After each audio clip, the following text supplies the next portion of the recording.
.30-06 Springfield round. It was a very powerful round.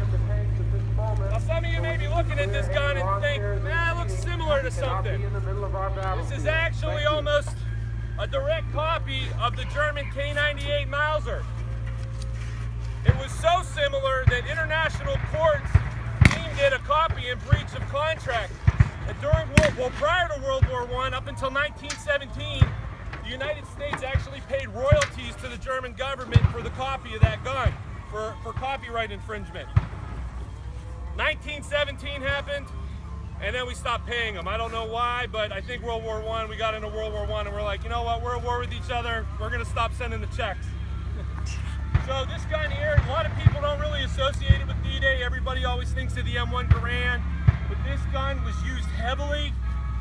It was used as sniper applications, grenade launchers, but also for the pure shooters, the guys that grew up on the farms, hunting.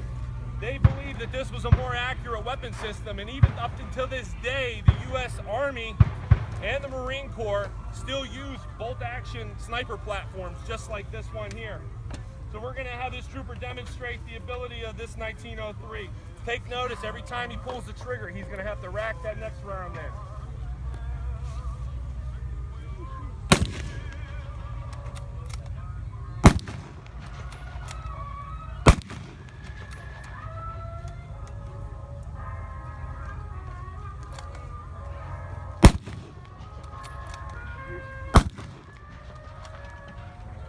All right, let's give him a hand. So it held 5 rounds, and you notice, boom, boom. So us as Americans said, we want something better. We want something faster. So a weapon system, one of the more famous weapon systems of World War II, was developed, the M1 Garand. Probably one of the most iconic American weapons in history, but the funny thing is it was invented by a Canadian. So we thank him for that. They're very polite. We say thank you, and he says you're welcome, and he gives us one of the most baddest-ass weapons on the face of the earth. This was a semi-automatic. It fired 8 rounds, that same .30-06 cartridge. And they were contained in a clip, an actual clip, called an end block. And it was loaded from the top end in. So it was a little metal clip that just held those 8 rounds in place. This was the primary arm. Mostly all of your riflemen carried this weapon. And again, probably, now going against the Germans had the K98. That was their primary arm, like the 1903. So take notice when he fires it. So remember that bolt action, that cranking back, and how quickly he could fire off 8 rounds to the Germans 5. Okay? Won't be loud.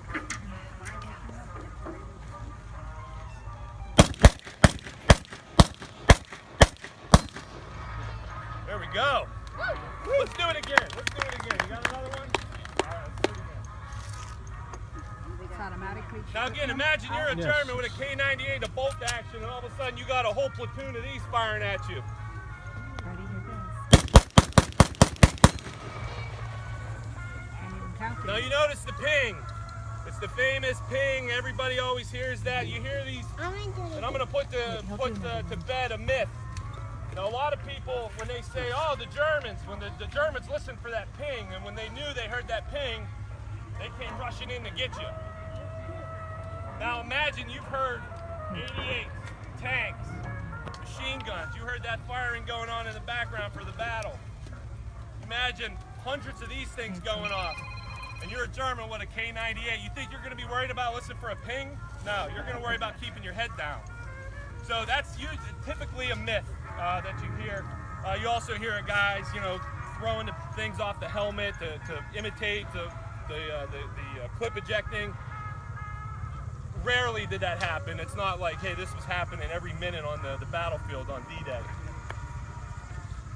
Now the next weapon we're going to bring out is the M1 carbine. This was actually a replacement for a pistol. What was happening was these machine guns these crew-served weapons like the 30 cals, the mortars. You had big equipment to carry, but these guys wanted to still maintain their weapons. As you can tell from the M1 Garand in the 1903 compared to the size of this was much smaller, lighter, compact. This Paratrooper model here actually has a skeleton stock here that folds up. So this would actually fold. They had a leg scabbard that they would put that in and be able to jump out of the airplanes with those. It was a lot easy, but again, the round was small. It was a 30 caliber, but it was a carbine, so it's not a full rifle cartridge. This was mainly used by radio men, people that were carrying other heavy equipment. But again, it got the job done. It was light, small. A lot of guys still enjoyed carrying these in the battlefield. It was developed, it was a conglomerate under Winchester.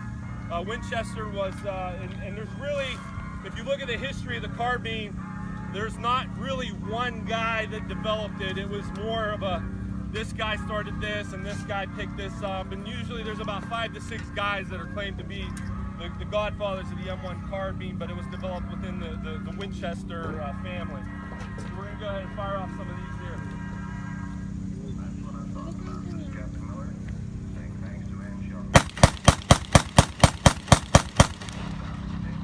Now this had a 15-round magazine, so it held a little bit more than the Garand. It was a smaller bullet, a smaller cartridge, but you got more firepower out of it.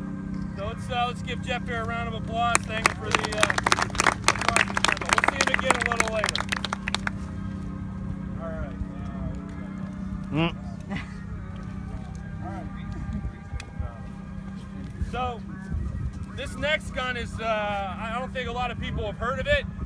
It's called a Thompson submachine gun. Yeah, auto ordnance. Probably, yeah, you heard of it? Yeah, okay, yeah, I guess so. Probably one of the most famous iconic weapons in the history of the world. Probably this gun and the AK-47 are near the top. This was developed, born right down the road in Cleveland, Ohio. I think is that the way? Mm-hmm. Yeah, that's the way, Cleveland. I think that's the way. I thought I was pointing the right way. Going to Todd Erie.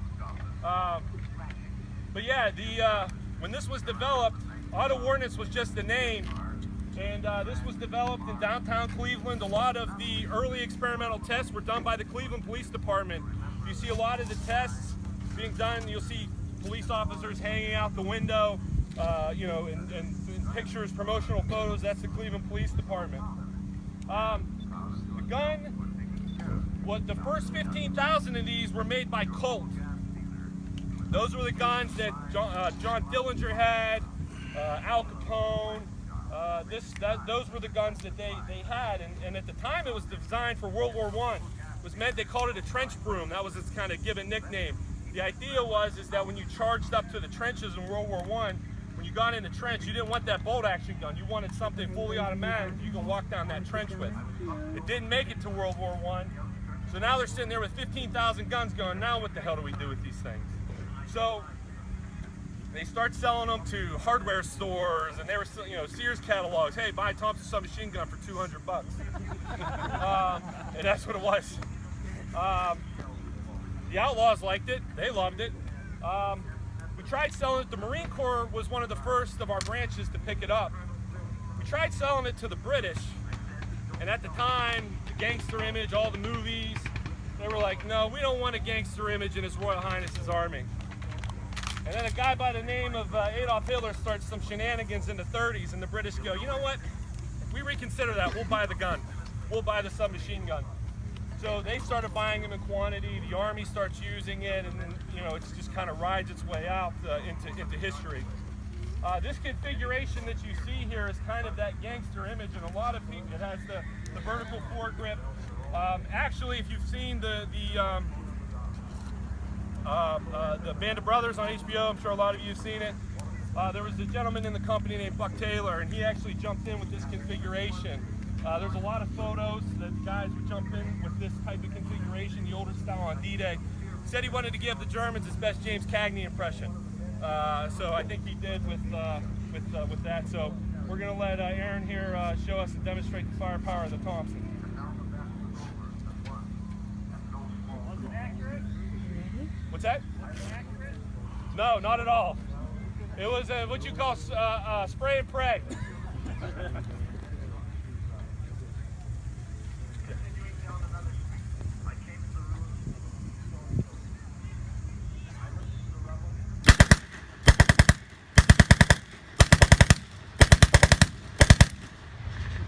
All right. Wow. Now get your blood going. All right, let's see what it does now. When I first got this gun, I showed it to my wife's grandfather, fought in the 6th Armored Division. Came ashore on Utah Beach, and I showed it to him, and he said, you know, my favorite Thompson was Sergeant Saunders Thompson from the series Combat. And I said, well, this is the same gun he carried. It's the same model. He goes, no, it's not. He said his gun never ran out of ammo. So we're going to show you here. This is 30 rounds, a 30-round magazine, and we're going to show you how quick it goes. So when you guys are watching your next World War II movie and you see somebody firing a submachine gun for what seems like 5 minutes, you can go, that's BS. That's not how it goes. Go in there and fire that off.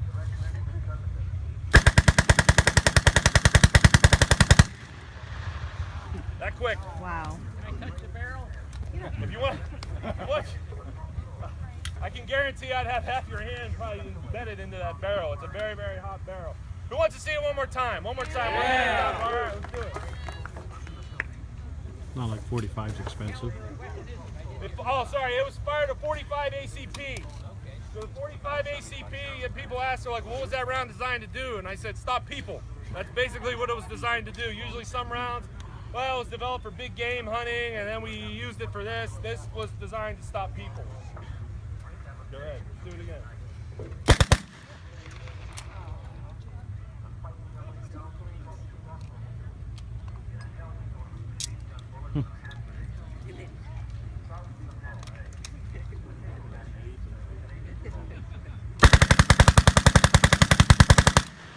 All right, look at that barrel smoking. Light a cigar off. All right, so Uncle Sam, being cheap as he is sometimes, and especially during wartime, said, I like the Thompson, Grease gun. but it's just a little bit too expensive. So, how many General Motors owners we have here? Any GM product owners? Don't be embarrassed, it's okay. You can raise your hand, it's good. This was a product of GM. Cost about $7 to make. It was 2 pieces of stamped metal welded together, and there's a bolt inside of it. It doesn't look like much, but it actually is a fantastic submachine gun. It was a lower rate of fire than the Thompson. As you see, the Thompson was very, very fast. This gun here had a lower cyclic rate, and again, those guys that were pure shooters liked it because it would kind of give that like pop, pop, pop, pop, pop. You were able to keep that barrel on your target. So we're going to go ahead and demonstrate and this fired the same round, a 45 ACP round. Did I said it's a grease gun, right? Did I say it was a Grease gun. Did I not? Okay, I didn't even say the name. Sorry. Yeah, they called it a grease gun because if you look at it, if you hold it up one more time, if you look at it and look at the time of the day, an old-time grease gun, that's what it looked like. So that's what it was designated, the M3. It was the M3, but it was the M3 grease gun. Go ahead and fire that off.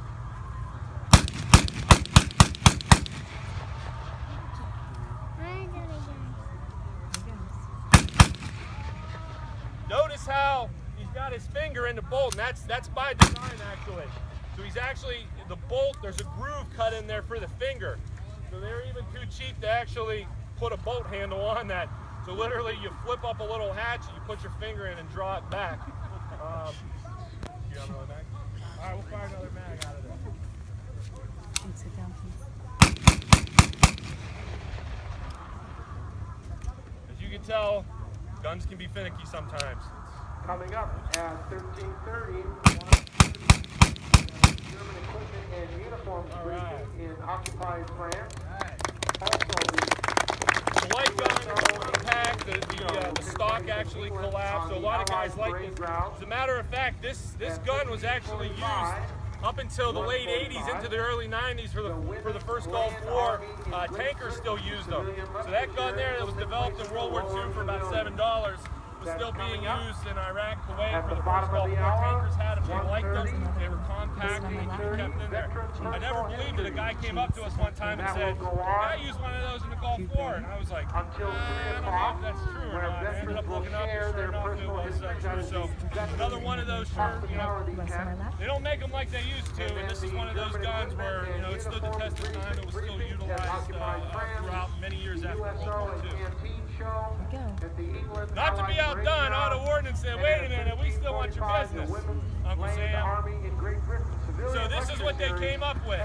This was the M1A1 Thompson submachine gun. You can tell now, they got rid, it was a horizontal grip. They got rid of the compensator. The sight was reduced. It was just basically a peep sight. Still fired the 30-round mag. The internals were all redesigned to be a much more simpler design. There was no removable stock on it, and they didn't accept the drum on it. The Thompson before accepted a 50-round drum. This one did not. If you've seen Saving Private Ryan, this was the gun that Tom Hanks carried during his time on the movie. Again, same thing, fires the same 45 ACP round. And again, I thought to myself, I'm like, we want to fire both. They're both Thompsons, and I'm like, you know what? People love Thompsons, so everybody loves to see a Tommy gun run. So we're gonna run this one too.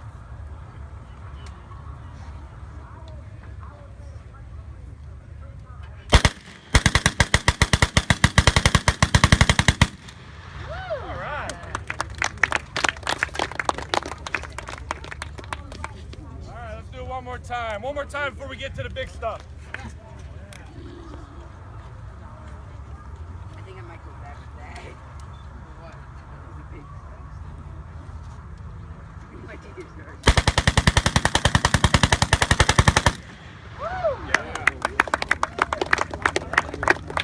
So we got a little bonus treat that I forgot about. This was one of our primary submachine guns we used during the war. People always ask, what was the German? The Germans had this. It's an MP40 tube style gun. Again, similar to the grease gun in its design. If anybody grew up watching World War II movies, this is every German, Indiana Jones, every German had an MP40. So we're going to go ahead and demonstrate the firing capability of the MP40. He wanted me to warn you that it's finicky.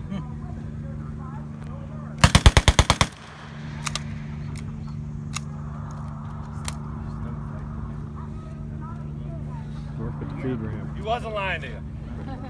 It's okay.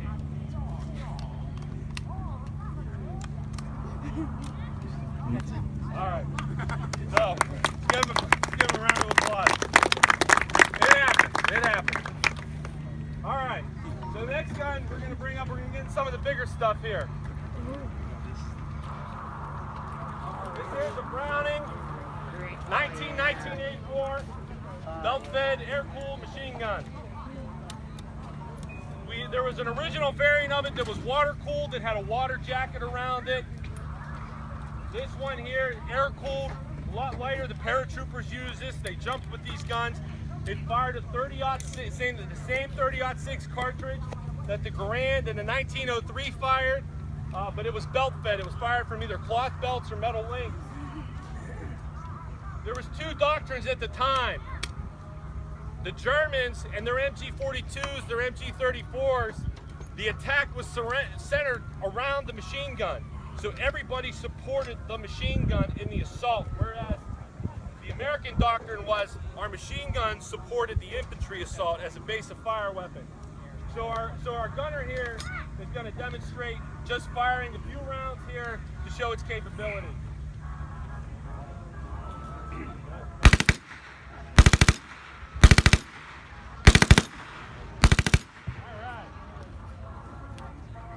How'd you like that firing at you? Probably not. Everybody, you can talk to some people and go, oh, the MG42 fired, 1,000 rounds a minute. That only fired, no, leave it there. We got to give the people a show a little bit here. Come on. Give them their money's worth, right? This fired around 550 rounds a minute. And I don't know about you, but I don't care if it's 1,000 rounds or 550 rounds. I'm not going, that's just a 1919. That's only 550 rounds a minute. I'm going to go get them. No, that's not how it works. So we're going to demonstrate here. So we're going to imagine that we're being assaulted by Germans on D-Day here, and they're coming all around.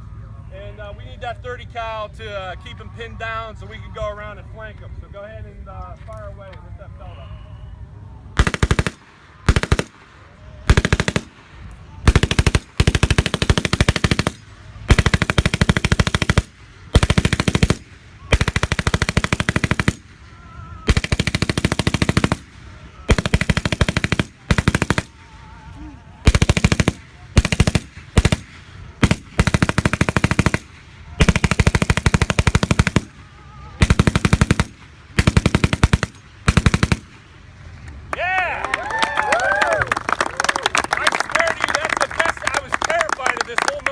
Because I'm like, it's not going to work. That's the best that gun ever ran. All right. Oh, yeah. Give a hand for these guys. We don't have to worry about the German assault anymore. We can take 5 here. We don't got to worry about them. All right. So now to the big boys here. Now,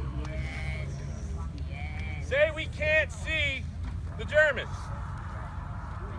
But yet our infantry can see them, and they're radioing back to us saying, hey, we need artillery support. And the artillery's like, we can't help you. So there's the M2 60mm mortar.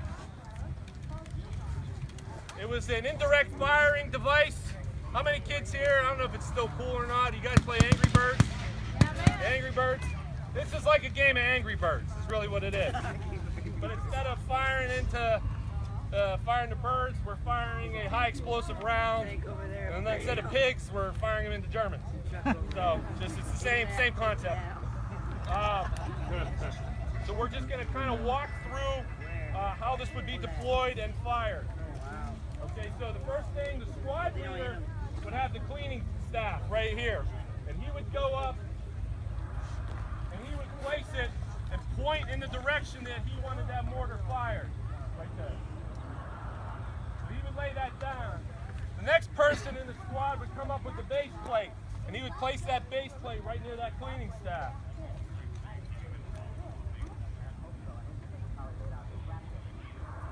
Once that was done, the tube and the bipod would then come up and then be placed.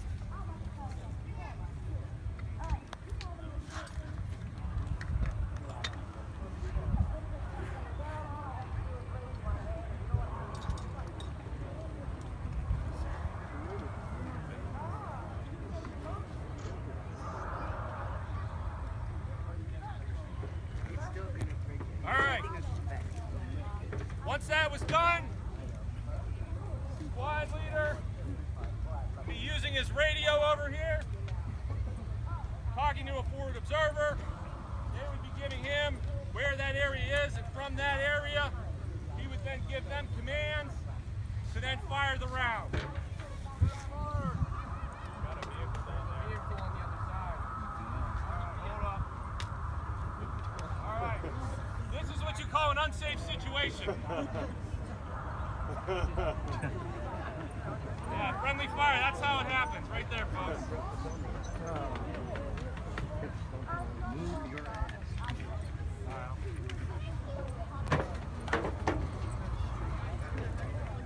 Left 2 guys walking.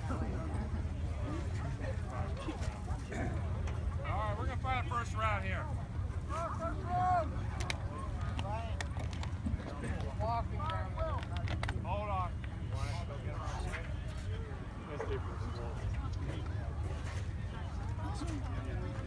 Yeah, Jason, you got it. Sorry, folks. Straight over there.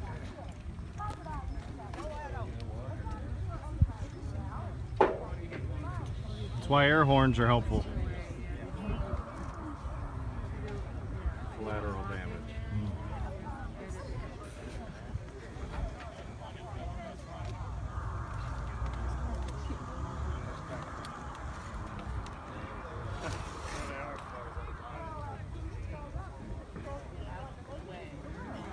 Shot. Yeah.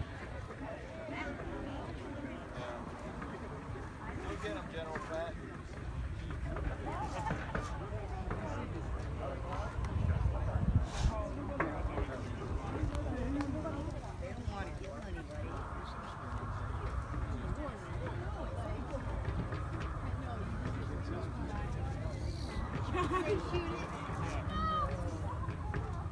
down there. Tell them to stay down there. Clear? We clear?